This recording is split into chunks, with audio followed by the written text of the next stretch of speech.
Somebody left me, everything was beautiful. Every hour we spent together lives within my head.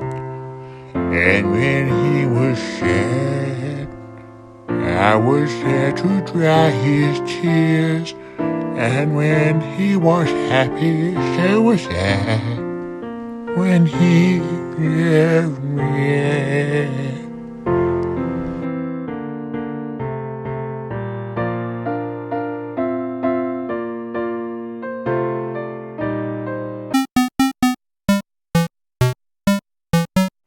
Hey, before I start, if you want to support the channel, you can shop the Knife Lab store, the Cedric store, and get one of these now. This is the Twisted Sisal design shirt, designed by Misheard Knife Reviews, who just knocked it up for me and said, hey, you can put this on your shirts. And I said, well, thanks, man, because it's better than I can do. So yeah, a bit of an homage to the rope that I cut, as well as the 80s hair metal band. They've been around for a while now, but I'm not really telling anyone about them until I've got one of my own, just to see that it actually worked out okay. And it does. It's a, it's a Teespring shirt. They kind of do the whole thing. I've got nothing to do with the actual distribution of them. This one's of reasonable quality. You can get sort of a lower quality shirt for cheap, or a reasonable or high quality shirt for a bit more money. A few different options there. Check out the store if you care. If you can, just don't do what I did and get like the one that's like 2 sizes too small and gives me like bosoms and a belly, more so than I usually have. Yeah, you feel all your curves when you dress like this.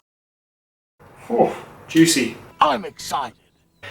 First, a massive thanks to Brian. So Brian won this in a raffle or in a contest of some sort, and he sent it to the channel as a donor knife for me to review and use. So, which is just crazy, like when people do that, and I do really appreciate it, Brian. Thank you. He's been a long time commenter, Patreon. So yeah, it's hard to say no, and it was just a very decent and very nice thing for Brian to have done. So thank you very much to Brian.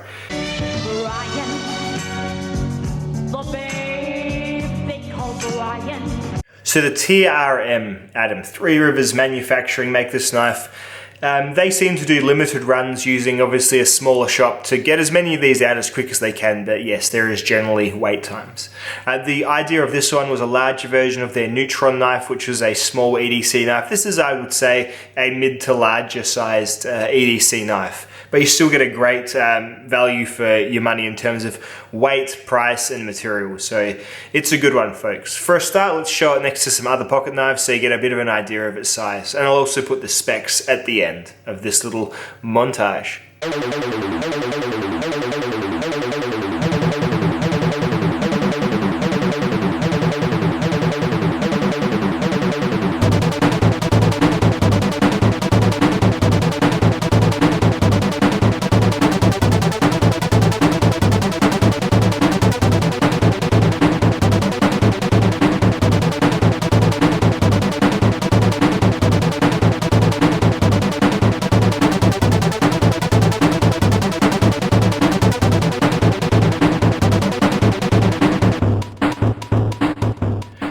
So the Atom, going by sort of, I guess, the names, they're getting slightly bigger. So you've got a Neutron, which makes an Atom. Who knows? Maybe the next one up will be called the Molecule or something similar.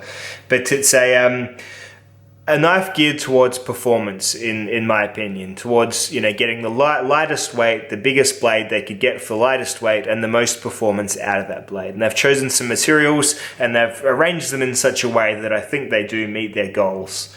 So the ingredients you're getting here are 20 CV, CPM 20 CV for your blade steel at a very thin stock. They're about 2.5 millimeters. You're getting a G10 handle, which keeps the weight light. You're getting some recessed liners in there. It's a liner locking knife with a relatively thin liner lock, which doesn't have any wiggle or anything like that, but it is a relatively thin liner lock. A deep carry pocket clip and bronze phosphor washers on the bearings. You get dual thumb studs, and you cannot reverse your pocket clip, so it is right hand tip up carry only. You can take the scales off and swap them with other scales that TRM does seem to make. You can check their Instagram out to see what they're working on. I believe they've got some titanium ones coming, some carbon fiber ones, different colors and whatnot. This is the basic Neutron. This is like the one that you choose on the site for the lowest price, the grey G10 Atom, sorry, not neutron.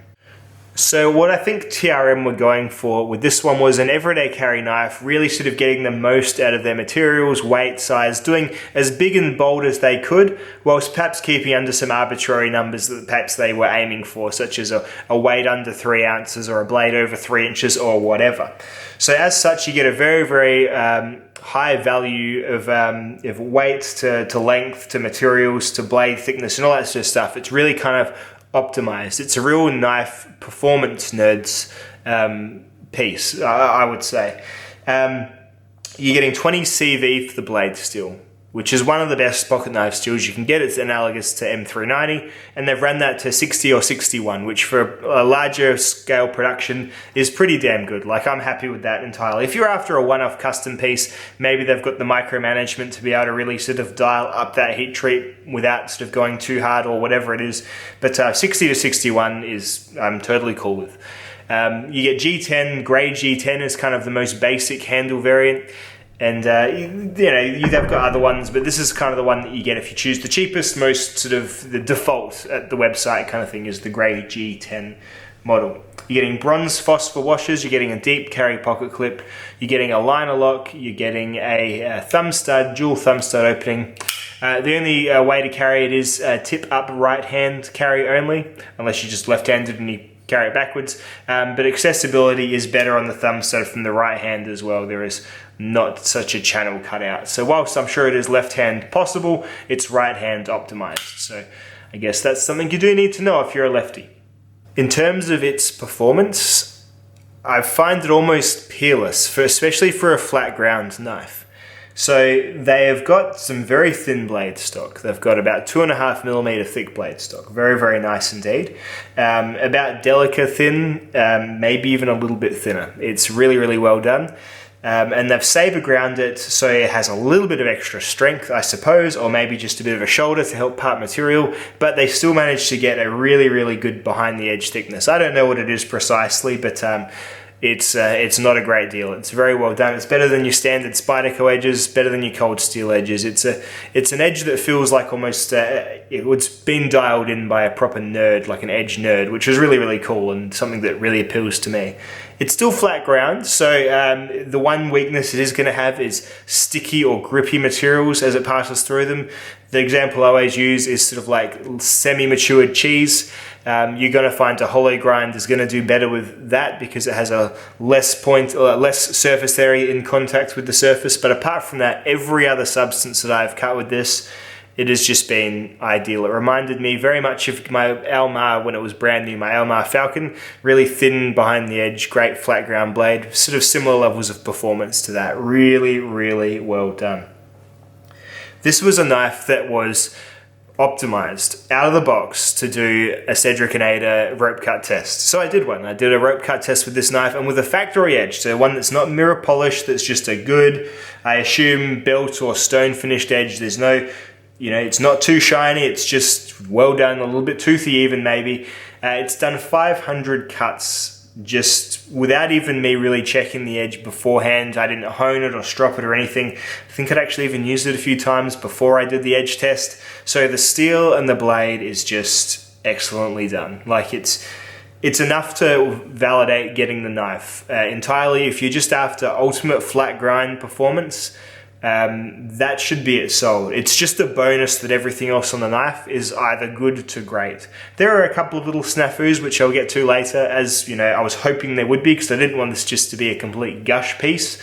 But yeah, it's really a very complete picture, but real emphasis on cutting performance. So really, really cool to have a knife that is sort of optimized for that and not for, flipping action or not for, handle material or anything like that. Not that those things are bad, but that's definitely, to me, what they've been going for, and they've succeeded.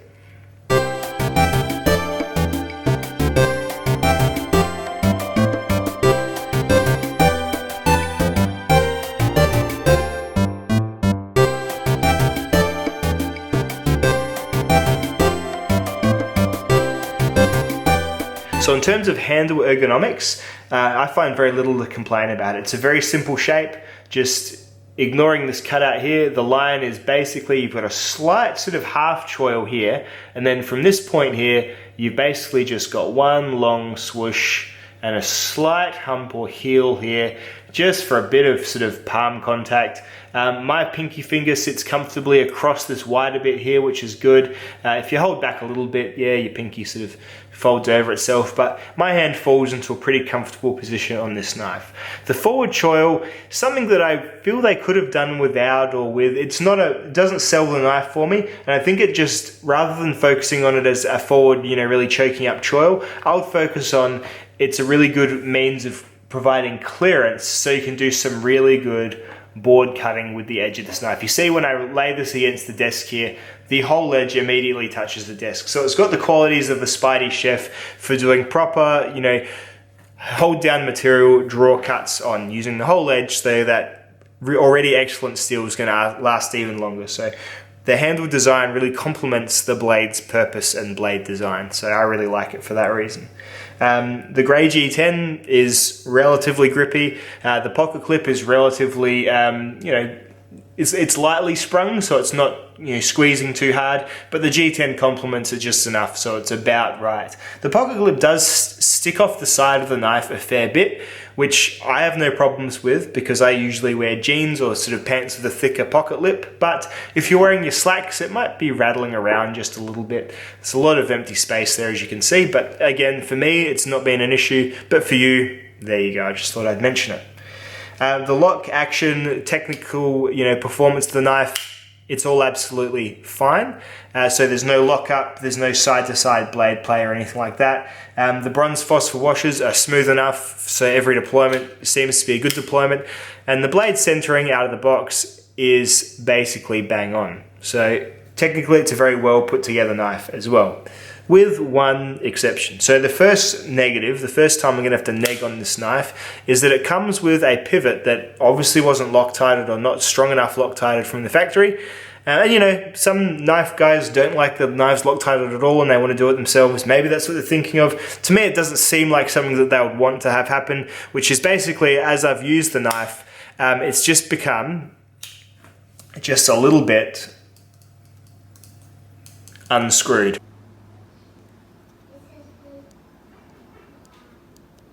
And so it doesn't affect how the knife locks up or anything like that really, but it does provide a bit of lack of surety in the build until it's Loctited up. And I just don't have any of the right Loctite. I've got some red Loctite, but I don't really want to use that. So I just need to get some blue Loctite for it, and then that will be that problem solved.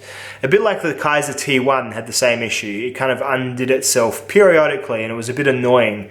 So it's got that going on, which, not ideal, but once it is fixed, you won't really pay it much of a second thought. So there is that. With regards also to deployment, all I'll mention is the thumb stud design is very good looking, but it has a bit of an edge. And the edge is something that only fidgeters are going to be really fussed with, but it's still something that, you get a knife like this, you're going to be stoked on it when you first get it, you're going to open and close it a heck of a lot, and it'll eventually dig into your thumb just a little bit and wear a tender spot on your thumb. And the third thing that I can't really knock it on, because really then you start being like you're knocking on them for being successful. These aren't super easy to get. You have to get on a waiting list that they try and keep short, so they'll only let you join the waiting list if you're going to get a knife in the next few months. I think that seems to be how the site reads, so there's that, which isn't great, I guess. You want to just be able to buy the knife, and as a reviewer I love to be able to show you a knife that you can just go and buy now, especially if I'm psyched about it. So there's that too, but I mean, geez, I'm really stretching here for critiques if that's something that I'm bringing up. And I am kind of stretching here for critiques as well, because when the knife is opened or, just being used as it should be, not in terms of as a nervous fidgeting toy, then it performs almost peerlessly. Let's look at it though against some, I guess, competitor blades or some optional, some alternative blades, because I'm pretty sure this would meet like 8 out of 10 guys' needs, but maybe if you're after something just a little bit more hard use or a little bit thicker or a little bit taller or with a different grind, I'll just go over some other options that you can sort of get for a similar price or size point from other reputable companies. So in terms of some other options, whilst I'm pretty certain the Atom would meet like 80% of knife people's EDC needs, it's always nice to have some variety, isn't it? So the Scaha by North Arm, this is a pretty decent knife. I prefer the non-flipper of the Atom, but the Scaha is a flipping design. It's got a S35 VN blade. It's another sort of small batch knife. It's got a bit of exclusivity to it, a bit of a reviewer darling as well, this one. They've got a few different colors. The S35 VN steel is also in a really nice and thin blade. You can see it's about the same as the Atom. The S35 won't hold an edge as long as the 20 CV, but it's still absolutely fine steel. It's got a wire clip. I always just found this a little bit of a hot spot. I never really fell as in love with this knife as other folks seem to. If you're after something that's a little bit more readily available, the 0470 by Zero Tolerance has the same blade steel.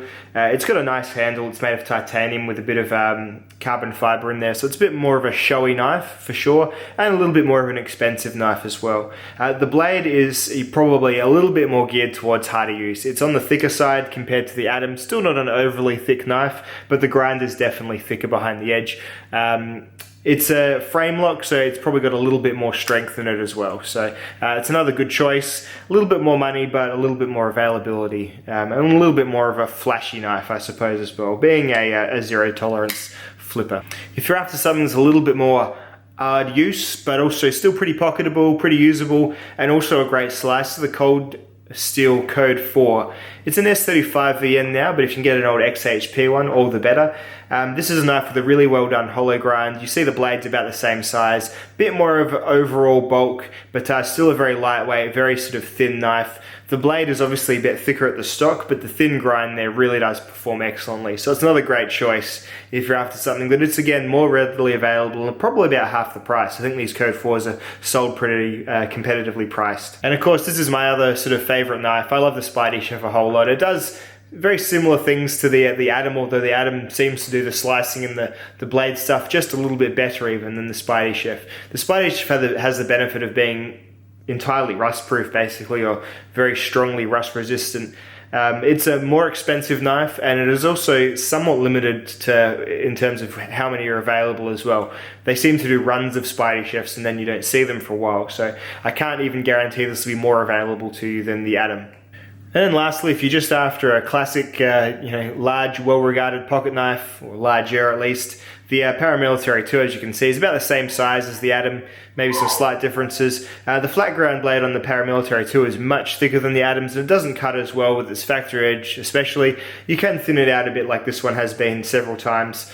And it's available in a whole bunch of different steels as well. You can get a 20 CV version depending on which limited run you grab, or you can just grab a 110V version, which is going to hold an edge for about the same amount of time as the 20 CV steel anyway. So there you go. A little bit more difficult to sharpen, I always find, the 110V than the 20 CV, but again, much of a muchness. Again, sort of similar components, G10 handles, about the same level of roughness. Pocket clip is deep carry on this one, but you can get plenty of deep carry options for the Paramilitary 2s as well. Overall, I prefer the ergonomics on the Atom to the Paramilitary 2. The Paramilitary 2, I just find just a little bit too nooky around here and here, a bit pinchy.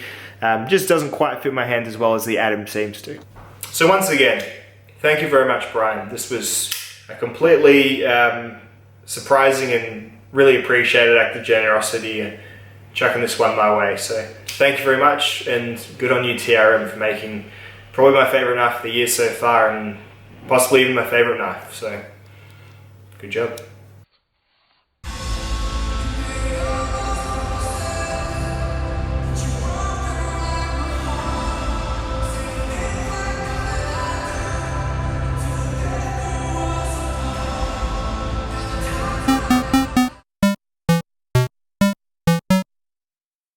I'm excited.